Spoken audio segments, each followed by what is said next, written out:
하나님의 말씀 보겠습니다. 요한계시록 21장. 요한계시록 21장 1절에서 4절입니다.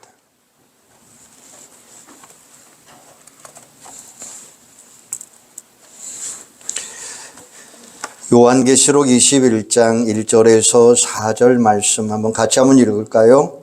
또 내가 새 하늘과 새 땅을 보니 처음 하늘과 처음 땅이 없어졌고 바다도 다시 있지 않더라. 또 내가 보매 거룩한 성 새 예루살렘이 하나님께로부터 하늘에서 내려오니 그 준비한 것이 신부가 남편을 위하여 단장한 것 같더라. 내가 들으니 보좌에서 큰 음성이 나서 이르되 보라, 하나님의 장막이 사람들과 함께 있음에 하나님이 그들과 함께 계시리니 그들은 하나님의 백성이 되고 하나님은 친히 그들과 함께 계셔서 모든 눈물을 그 눈에서 닦아주시니 다시는 사망이 없고 애통하는 것이나 곡하는 것이나 아픈 것이 다시 있지 아니하리니 처음 것들이 다 지나갔음이더라. 아멘. 저번 주간에 천국을 만드는 삶이 무엇인가, 지옥을 만드는 삶이 무엇인가. 그래서 저는 결론적으로 말하는 것은 오늘의 삶을 천국으로 만드느냐 지옥으로 만드느냐 하는 것은 내 마음 먹기에 달려있다, 이렇게 말씀을 드렸어요. 예수님께서도 우리에게 이렇게 말씀합니다. 하나님의 나라는 볼 수 있게 임하는 것이 아니요 또 여기 있다 저기 있다고 못하려니 하나님의 나라는 너희 안에 있느니라, 이렇게 말씀하셔요. 하나님의 나라는 우리 마음에서부터 시작돼요. 반대로 우리의 삶을 지옥으로 만드는 것도 우리 마음 먹기에 달려 있습니다. 그래서 지난주에 우리의 삶을 천국으로 만드는 비결 3가지를 말씀하셨어요. 첫 번째는 사랑으로 사는 삶이 천국이고 사랑을 잃어버리는 삶이 지옥을 만드는 삶이고, 두 번째는 오늘 만족하며 사는 삶은 천국을 만드는 삶이고 불평과 원망하는 삶은 지옥을 만드는 삶이라고. 세 번째는 희망을 품고 사는 삶은 천국을 만들지만 희망을 잃어버리는 절망의 자리는 지옥을 만든다, 이렇게 말씀하셨어요. 오늘 이 시간 여러분이 어떤 삶을 살아오셨습니까? 지옥을 만드는 삶을 사셨습니까? 아니면 천국을 만드는 삶을 사셨습니까? 그래서 저는 4번째로 일할 수 있는 곳이 천국이고 내가 할 일이 없는 것이 지옥입니다. 우리는 흔히 일하는 것을 고통이다라고 생각을 합니다. 물론 지지리도 일복이 많은 사람도 있어요. 정말 지겨울 정도로 일을 해야만 하는 분들도 있어요. 우리 성도들 가운데도 이제는 일을 그만 좀 쉬었으면 좋겠다 싶을 정도로 일을 많이 하시는 분도 있어요. 내가 하고 싶어서 일을 하는 것이 아니라 어쩔 수 없이 일터에 나가야 하고 먹기 살기 위해서는 어쩔 수 없이 일을 해야 하는 분도 있다는 것입니다. 그런 분들에게 일을 할 수 있다는 것이 행복이고 일하는 자리가 천국이라고 말한다면 편안한 소리를 한다라고 생각할 수도 있어요. 그러나 반대로 내게 일할 거리가 하나도 없다고 생각해 보면 생각은 분명히 달라질 것입니다. 매일 반복되는 똑같은 직장 생활에 짜증을 느끼는 어떤 사람이 꿈을 꾸었습니다. 꿈에 자기가 천국에 가 있는 거예요. 그곳에서 바가지 긁는 아내도 없고 결제 서류를 팽개치는 부장도 없어요. 게다가 무슨 일이든 척척해주는 보좌관이 옆에 있었습니다. 거기서 그는 앉아서 먹고 놀기만 하면 되는 것이었어요. 정말 신나는 일이었습니다. 정말 천국과 같은 생활이 즐거웠습니다. 그러나 얼마의 시간이 흐르고 나니까 그것도 짜증이 나요. 그래서 보좌관을 불렀습니다. 여복의 보좌관, 내가 할 일을 자네가 다 하니까 이제는 심심해서 미칠 지경이라네. 나에게 일거리를 좀 주게나. 그래서 보좌관이 대답합니다. 안 됩니다.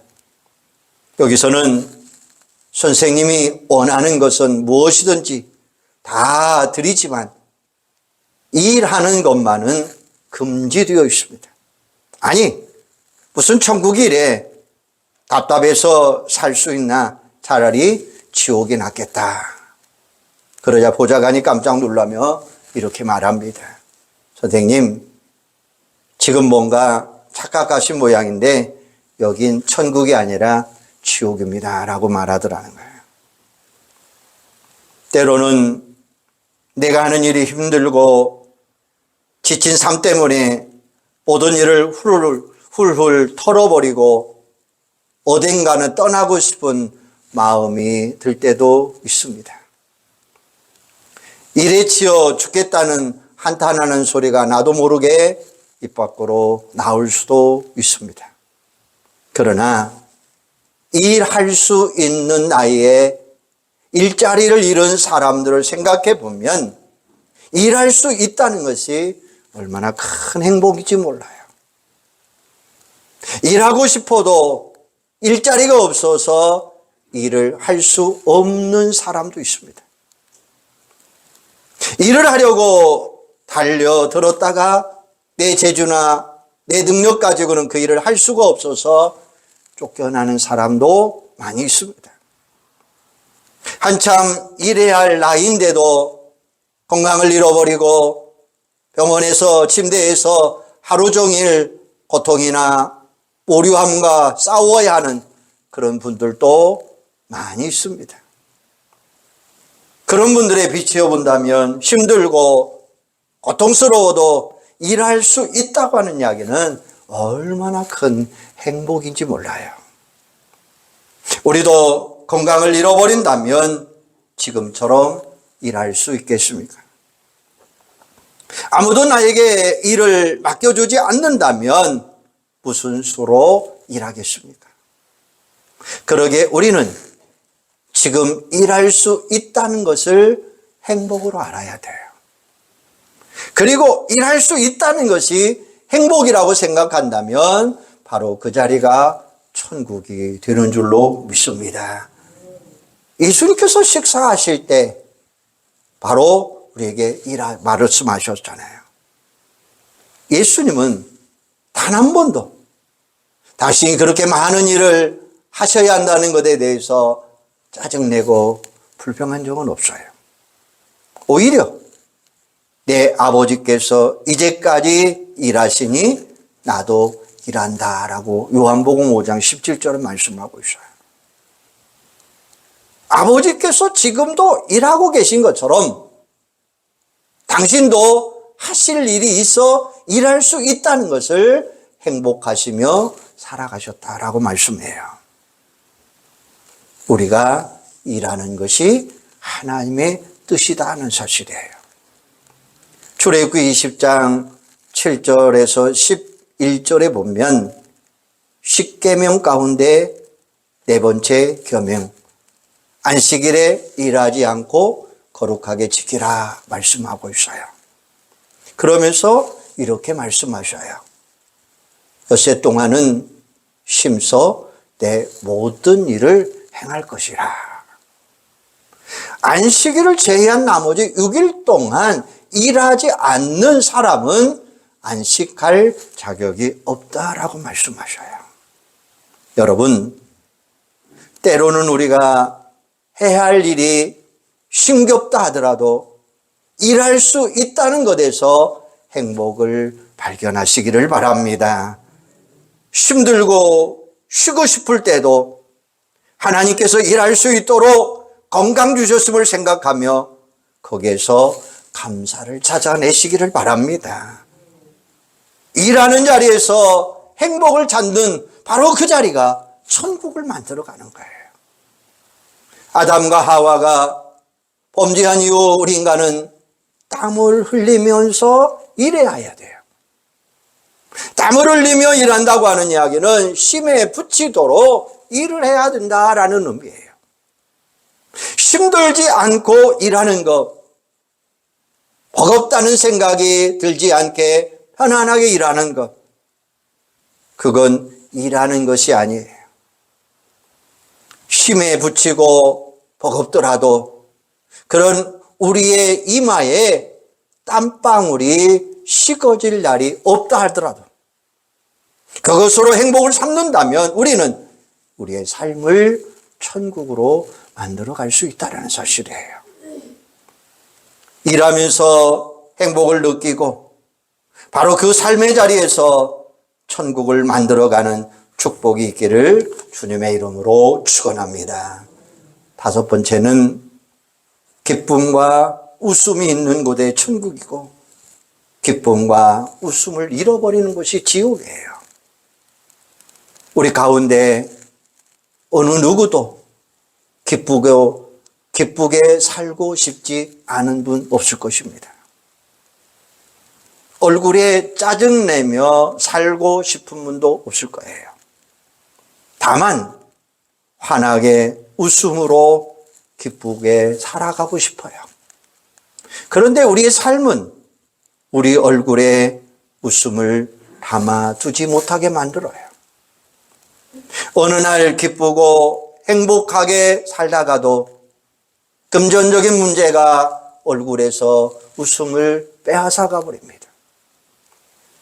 때로는 남편이나 아내가, 때로는 자식들의 문제가 우리 마음에서 기쁨을 빼앗아가 버리고 우리의 얼굴에서 웃음을 빼앗아가 버립니다.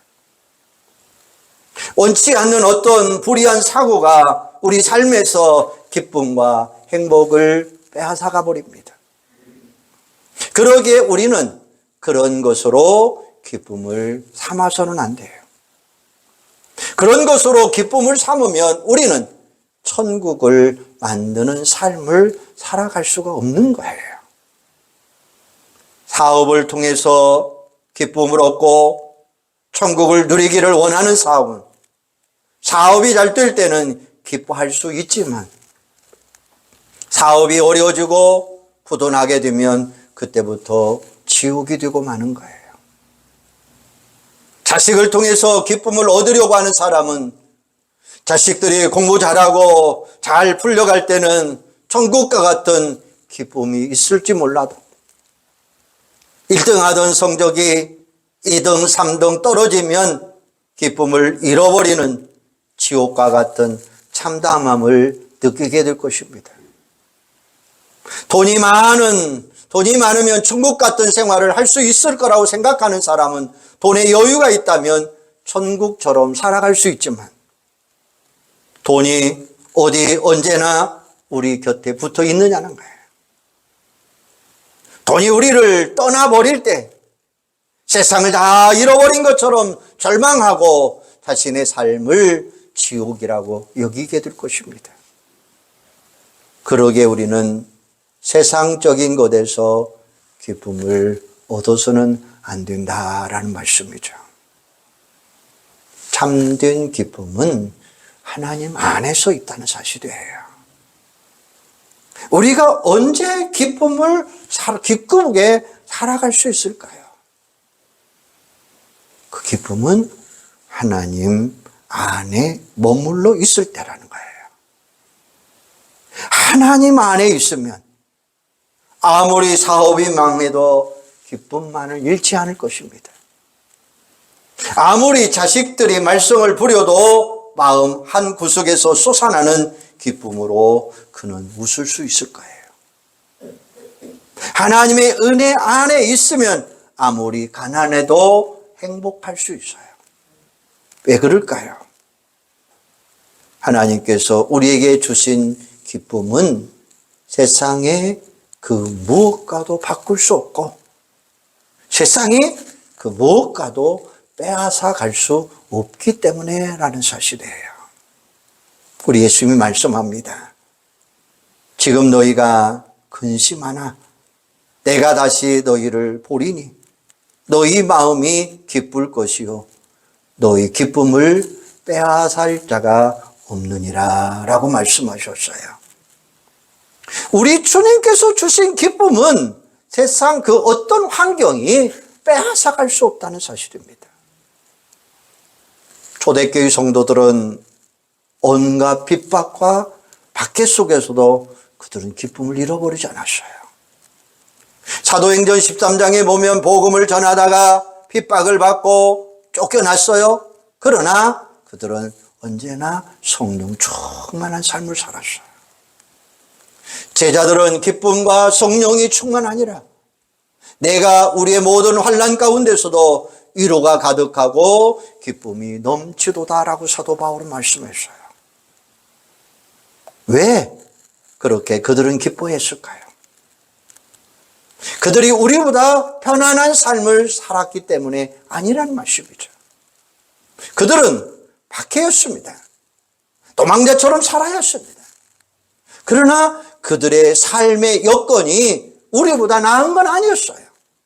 그들이 기쁘게 살았던 이유가 하나 있습니다. 그것은 오직 하나님의 은혜 안에 머물러 살아가고 있었기 때문이다라는 사실이죠.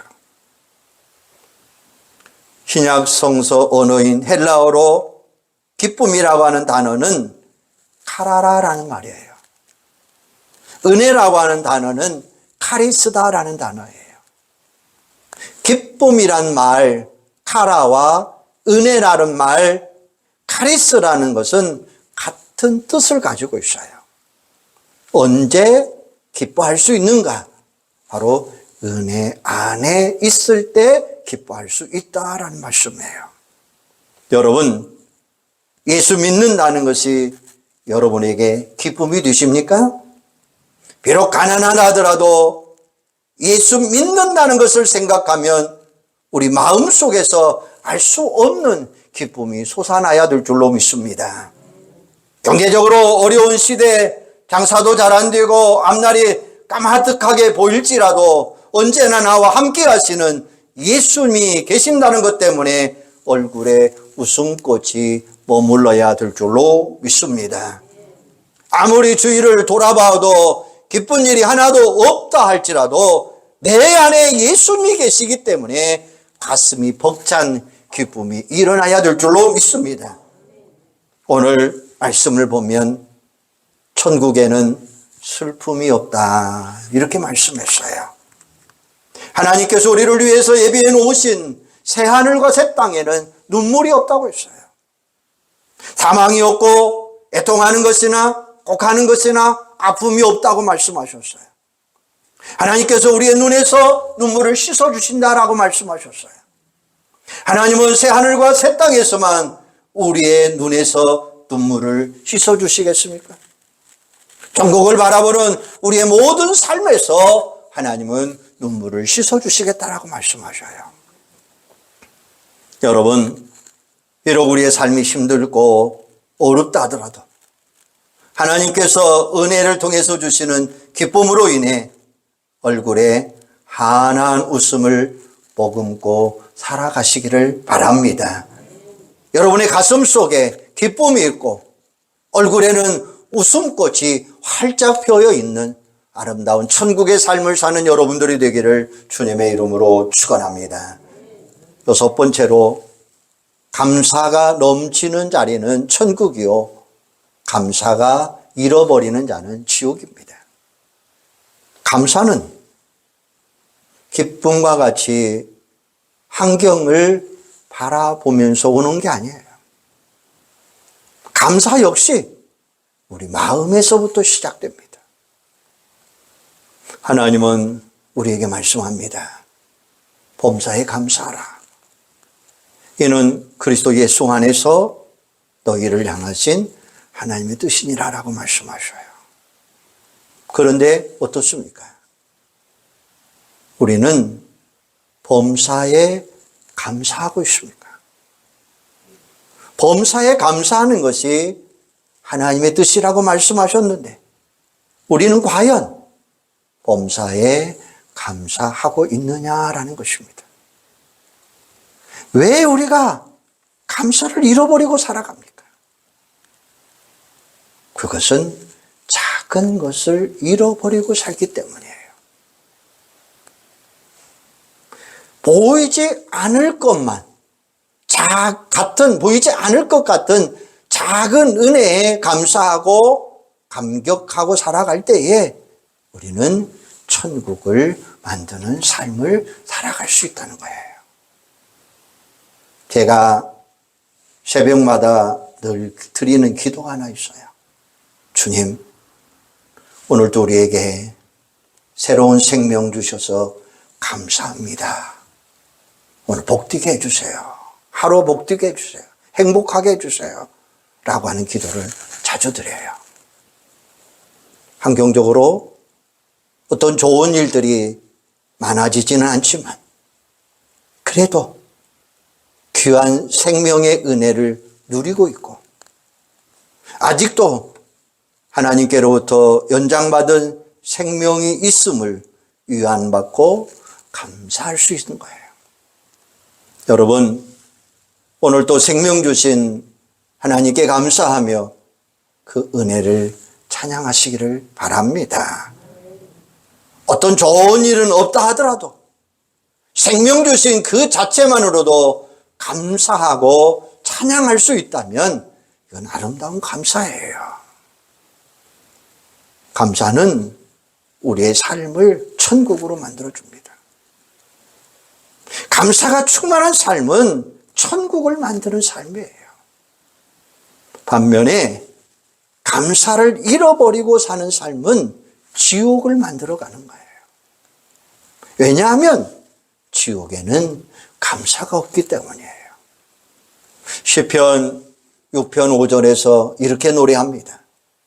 사망 중에서는 주를 기억함이 없사오니 음부에서 주께 감사할 자가 누구오리까? 라고 말씀하셔요. 이사야 선지자는 음부가 주께 살해하지 못하며 사망이 주를 찬양하지 못하며 라고 말씀해요. 음부로 표현된 지옥에는 감사가 없다는 거예요. 거꾸로 말하면 감사가 없는 곳, 감사를 잃어버리는 곳, 바로 그것은 지옥이다라는 말이죠. 주부편지 잡지에 이런 간정이 실려 있었어요. 어떤 분이 병원에서 위암 선고를 받았어요. 나이 50세. 사형 선고나 다름없는 위암 판정을 받게 되었을 때 그 여인은 모든 것을 잃어버린 것 같았어요. 그동안 주님을 위해서 죽도록 고생한 고생의 결과가 이런 것인가? 하나님께서 어떻게 나에게 이러실 수 있는가? 이런 생각이 하나하나 들어오는 거예요. 기도도 되지 않습니다. 불평하고 싶습니다. 원망하고 싶어요. 그런데 어느 날 남편이 아내에게 노트 한 권을 내놓으면서 이 노트에 우리가 하나님께 감사할 조목조목 하나 한번 적어보시오라고 노트를 내미는 것이었어요. 그 소리를 들은 아내는 기가 막혔습니다. 아니, 어떻게 이런 상황에서 감사 노트를 만들어 보라는 것인가 라는 것이었습니다. 남편이 야속했어요. 그런데 노트를 쳐다보고 있노라니까 그동안 고마웠던 분들의 얼굴이 떠오르기 시작을 했어요. 50년 동안 살아오면서 많은 사람들에게 사랑을 받으며 살아왔던 것을 생각하니까 눈물이 나기 시작을 했어요. 그리고 그 노트에 고마웠던 분들을 하나하나 적어나가기 시작을 합니다. 그러다가 이런 생각을 하게 되었어요. 아무랄타가 세상을 떠나는 한이 있달지라도 고맙고 그리운 사람들을 만나 작별을 해야 되겠다라는 생각이 들었어요. 그리고 아직은 아무도 자신이 암에 걸렸다는 것을 모르기 때문에 만나는 사람들의 눈치를 보지 못하게 하면서 감사의 작별 인사를 나눕니다. 그렇게 고마웠던 분들 만나서 나누는 시간, 만나는 시간 정말로 너무나 아름다운 시간이었습니다. 시간이 지나면 지날수록 감사, 작별 인사를 나누러 다니는 발걸음은 쉼이 솟아났어요. 병원에서는 수술한 뒤에 항암 치료 받아야 된다고 서둘렀지만 병원 가는 것도 밀어놓고 고마운 분들, 감사할 수 있는 분들 하나하나 다 만나고 다녔어요. 노트에 적힌 분들 거의 다 찾아다니면서 그리고 병원을 찾게 되었습니다. 그런데 병원에서 정밀 검사를 받은 후에 놀라운 소식을 듣게 되었어요. 그 소식은 당신의 암세포가 모두 다 사라져 버렸습니다. 할렐루야. 몇 번에 걸쳐 검사를 받아보았지만 여전히 결과는 암세포가 사라졌더라라는 것이었어요. 감사는 지옥을 천국으로 만드는 능력이 있습니다. 우리의 삶에 아무리 지옥 같은 처절함이 있어도, 지옥 같은 절망이 있다 할지라도 거기에서 감사를 찾을 수 있다면 우리는 천국의 삶을 살 수 있는 거예요. 감사는 저절로 우리 마음에서 일어나는 게 아니에요. 감사는 우리의 눈으로 찾아져야 됩니다. 발견되지 않는 것은 감사할 수 없어요. 위암으로 사형 선고를 받은 사람도 감사를 찾으니까 감사해야 할 것이 너무 많았어요. 고맙고 감사하는 분들도 너무 많았어요. 그 감사를 찾으니까 죽음이 아니라 새로운 생명을 찾은 거예요. 여러분, 환경 때문에 감사를 잃어버린 어리석음에 빠지지 않기를 바랍니다. 마음에서부터 시작된 감사의 눈으로 우리의 삶을 바라보면 불평보다도 감사할 것이 많고 절망보다도 감사할 희망이 많아질 줄로 믿습니다. 여러분, 천국은 결코 멀리 있는 게 아니에요. 천국은 우리 안에 있습니다. 우리 안에 천국은 만들어 갈 수 있다라는 거예요. 로버트 스티븐슨이 지은 지킬 박사와 하이드라고 하는 그런 소설이 있습니다. 악마로 변신할 수 있는 마약을 발명한 지킬 박사는 밤마다 마약을 먹고 악마 하이드로 변해 온갖 범죄를 일삼고 다녀요. 그러다가 아침이 되면 환원제를 먹고 다시 지킬 박사로 돌아옵니다. 인간의 내면 속에 있는 죄악에 대한 욕망이나 갈증을 그렇게 풀어가고 있었어요. 그런데 점차 악이 선을 이겨서 어느 날 지킬 박사는 마약을 먹지 않아도 악마로 변신해 있는 거예요. 그리고 난 후에는 아무리 환원제를 많이 먹어도 제 모습으로 돌아오지 않는 거였어요. 결국 악마 하이드가 되어버린 지킬 박사는 살인까지 저지르며 자결을 하고 마는 거예요. 우리가 지킬 박사로 사느냐, 악마 하이드로 사느냐 하는 것은 우리 신앙과 마음에 달려있더라라는 거예요. 그런데 조심해야 될 것은 악마 하이드로 변신했던 지킬 박사가 끝내 자신의 본 모습으로 돌아오지 못하고 영영 악마가 되어버린 것처럼 우리가 천국을 만드는 삶을 살지 못하면 언젠가는 지옥의 종로를 하는 꼴로 우리는 전락해 버릴 수밖에 없다고 하는 사실이에요. 여러분, 지옥을 살고 싶은 분은 아마 아무도 없을 것입니다. 그러면 먼저 우리 마음에 천국을 만들어 가시기를 바랍니다.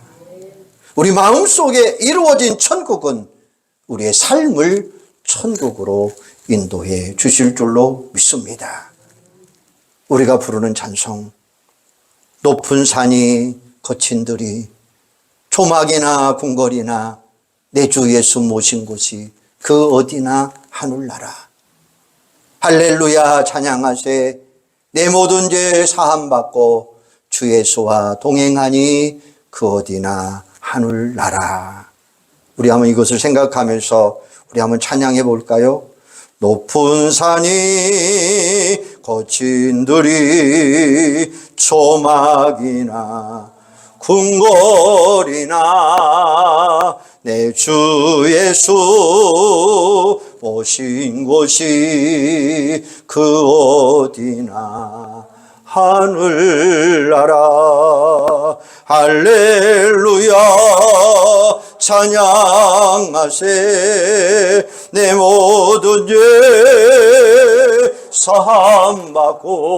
사함받고 주 예수와 동행하니 그 어디나 하늘나라. 할렐루야.